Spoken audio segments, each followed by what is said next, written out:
दोस्तों, जेनजी के नाम पर राहुल गांधी और पूरे विपक्ष को बदनाम करने का एक एजेंडा तय किया गया है। इस देश की गोदी मीडिया को दिया गया है, जो अपने आप को राष्ट्रवादी पत्रकार बताते हैं, उन्हें शर्म नहीं आती है।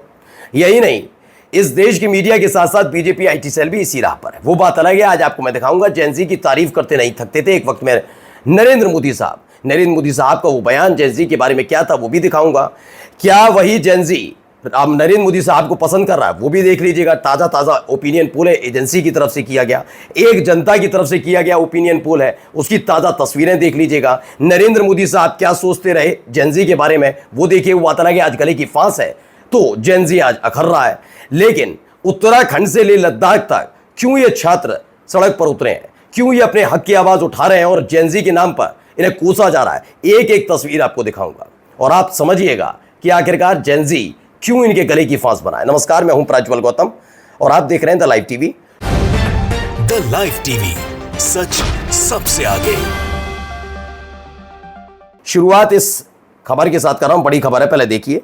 बिहार का ओपिनियन पोल, युवाओं की पहली पसंद। युवाओं को ही जेनजी कहा जाता है। वो बात अलग है, जेनजी अब एक अलग तरह के शब्दकोश से निकालकर नेपाल की घटना के बाद से, और नेपाल की घटना के बाद भी अगर युवा खास तौर पर बीजेपी और मोदी शाह की नीति को पसंद करता तो खास तौर पर इन्हें जेनजी ना कहकर इन्हें बताया जाता कितना विकास चाहते हैं, कितनी अच्छी सोच है। लेकिन इन्होंने विरोध करना शुरू कर दिया तो जेनजी नेपाल वाले जेनजी कह के राहुल गांधी के बारे में अंटशंट बयान इस देश की एक महिला पत्रकार, बड़ी महिला पत्रकार दे रही थी। खैर, पहले देखिए बिहार तक की खबर। बिहार का ओपिनियन पोल, युवाओं की पहली पसंद। 39% लोग नरेंद्र मोदी साहब को पसंद करते हैं, युवा, और 47% राहुल गांधी को। ये किसी और का नहीं, बिहार तक का ओपिनियन पोल है। लेकिन बिहार तक चैनल आपने देखा ही नहीं होगा क्योंकि वो यूट्यूब पर आता है। चैनल वालों की हैसियत नहीं कि इसे चलाकर बता दे कि हाँ देखिए युवाओं की पहली पसंद राहुल गांधी है, गले की फांस अटक जाएगी। फिर कैसे चाटुकारिता कर पाएंगे। इसको लेकर लिखा भी गया है। क्या लिखा है पहले पढ़कर बता देता हूं। बिहार के युवाओं की जेनजी की पहली पसंद प्रधानमंत्री नरेंद्र मोदी नहीं बल्कि नेता विपक्ष राहुल गांधी हैं। मोदी और राहुल की लोकप्रियता में छोटा मोटा नहीं बल्कि पूरा 8% का अंतर है और चुनाव सर पर खड़े हुए हैं। खुद सोचिए कहां हालत है। वहीं अब जरा ओपिनियन पोल भी दिखा देना चाहिए आपको। ओपिनियन पोल देखते चलिए, ये देखिए वीडियो।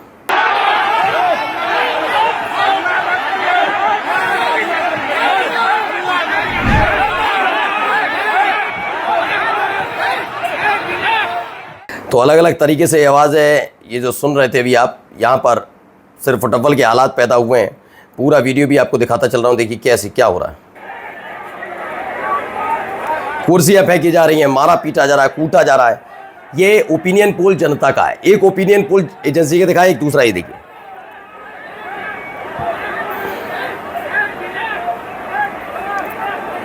तो एनडीए का कार्यकर्ता सम्मेलन था, आपसी सिर फुटबॉल शुरू हो गई। जेडीयू और एलजेपीआर के नेता आपस में भिड़ गए, खूब मारपीट हुई, तोड़फोड़ हुई, लाठियां चली, लात मुक्के घूसे, कुर्सियां झंडे सब मारा गया, एक दूसरे को गंदी गंदी गालियां दी गई और ये स्थिति इनकी बनी हुई है।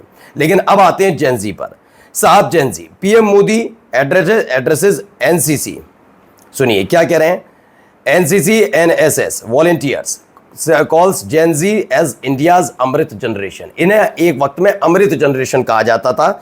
ये पिछले बरस की बात थी जब तक चुनाव नहीं हुए थे लोकसभा के। और लोकसभा के चुनाव के बाद से जब से जनता ने बीजेपी को नकारना शुरू किया है तब से अलग अलग तरीके से जिसने विरोध किया उसे जो मर्जी है वो टैगलाइन दे दो। मणिपुर में जाओ विरोध करे उपद्रवी, असम में कहें ये ऐसे कांग्रेस के विपक्ष के इशारे पर खेलने वाले लोग, अरुणाचल प्रदेश में हो तो बीजेपी पूरी गोदी मीडिया शांत। तो सोचिए नरेंद्र मोदी साहब ही जेनजी को अमृत जनरेशन कहा करते थे। 2024 की खबर है, अब की नहीं टाइम डेट भी दिख ली, 24 जनवरी 2024 को खुद नरेंद्र मोदी साहब ने इस बात का जिक्र किया था। और इनका जो वो था उसमें लिखा भी है, the Times, PM Modi speech today, PM Modi dubs Gen Z as India's Amrit peedhi यानी अमृत जनरेशन, इस बात का जिक्र किया था।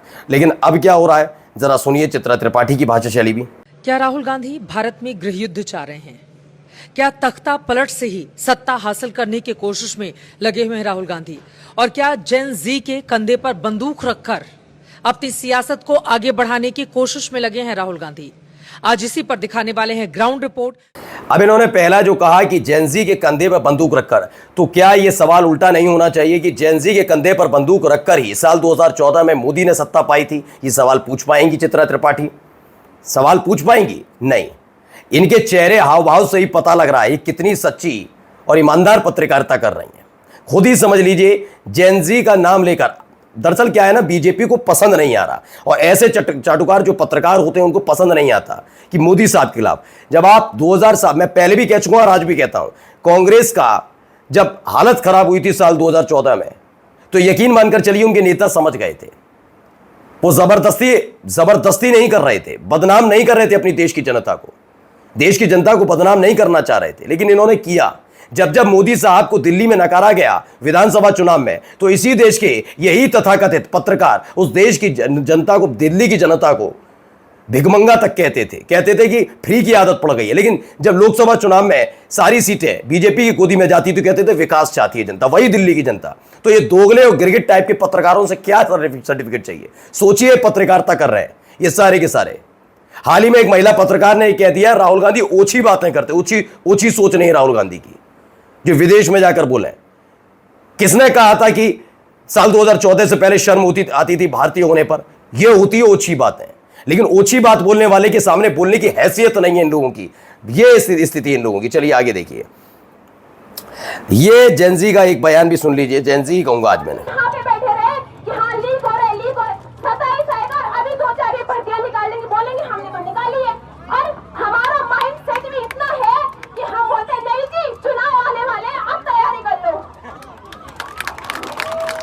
इनको लगता है चुनाव आएंगे भर्तियां निकाल देंगे, बच जाएंगे। हकीकत यह है 15 लाख देकर बड़े लोग नौकरी खरीद रहे हैं। ये लातों के भूत बातों से नहीं डरेंगे। उत्तराखंड की बेटी ने सरकार को नंगा कर दिया है। ये जेनजी की आवाज है, मोदी साहब वाले जेनजी की। ये किसके लिए कह रही है मोदी साहब? अब देखिए, सुनिए। ये और एक बेटी है, जेनजी से ही ताल्लुक रखती है। क्या करें? अपनी माँ को जब इतना सूचित करके आई हूँ कि माँ धरने में जा रही हूँ, शाम को किस हालत में घर लौटूंगी कुछ नहीं कहती है, बेटा जो तुम्हें सही लगता है करो, समझाओ अपने घर वालों को, समझाओ। तो बिल्कुल मैं अपनी माँ को कहकर आई हूँ, धरने पर जा रही हूँ, शाम को किस हालत में लौटूंगी पता नहीं। अपनी हक की आवाज उठा रहा है जेनजी, मोदी वाला जेनजी, राहुल गांधी वाला जेनजी नहीं।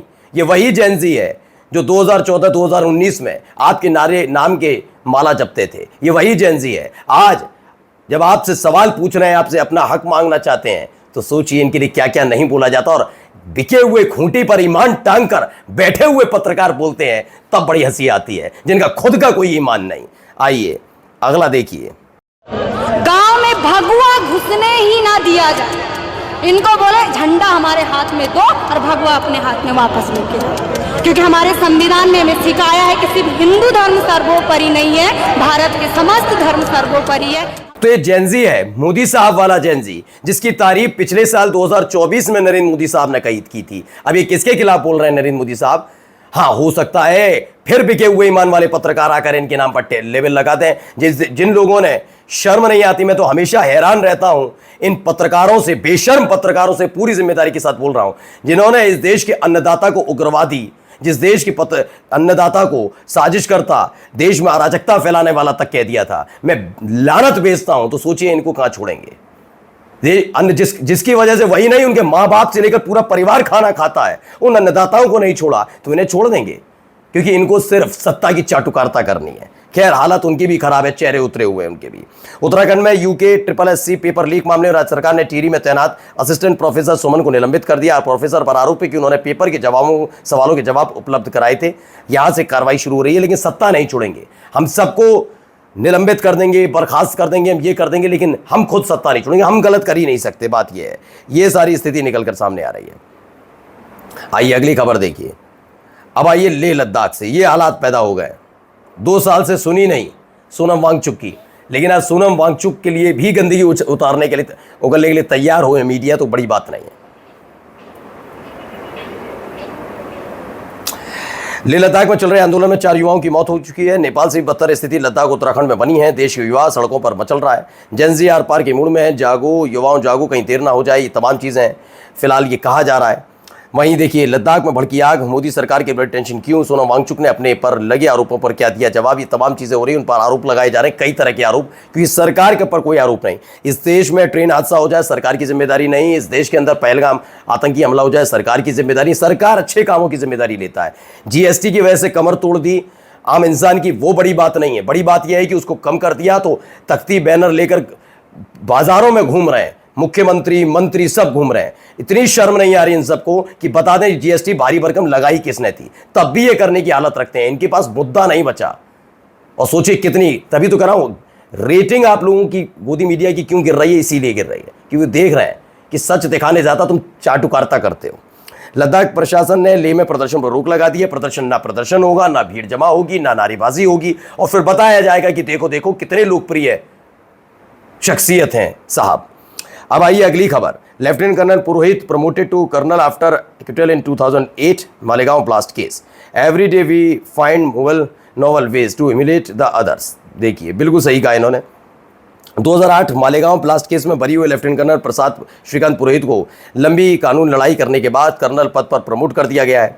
पुरोहित उन 7 आरोपियों में शामिल थे जिन्हें 31 जुलाई को विशेष एनआईए अदालत ने बरी कर दिया था। अदालत ने अपने फैसले में कहा था सिर्फ शक के सबूत की जगह नहीं ले सकता, और यह भी माना कि संदेह से परे विश्वसनीय और ठोस सबूत मौजूद नहीं है।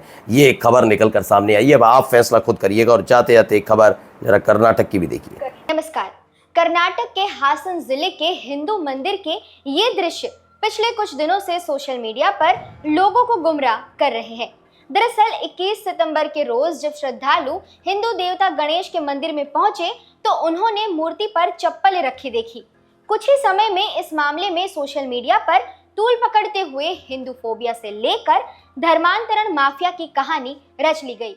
दरअसल इसमें पूरी कहानी बताई गई है। कर्नाटक के एक मंदिर में एक मसला आया था निकलकर, जिसमें दिखाया हिंदू देवता गणेश जी की मूर्ति पर चप्पल रखी हुई है। सोशल मीडिया पर इस हरकत का जिम्मेदार धर्मांतरण माफिया को बताया, जबकि इसमें कोई कम्युनल एंगल नहीं है। जांच पड़ताल थोड़ी ना करनी है, हमें तो आका के पक्ष में माहौल बनाना है, चाहे इसके लिए कितना ही बवाल क्यों ना हो जाए। नमस्कार।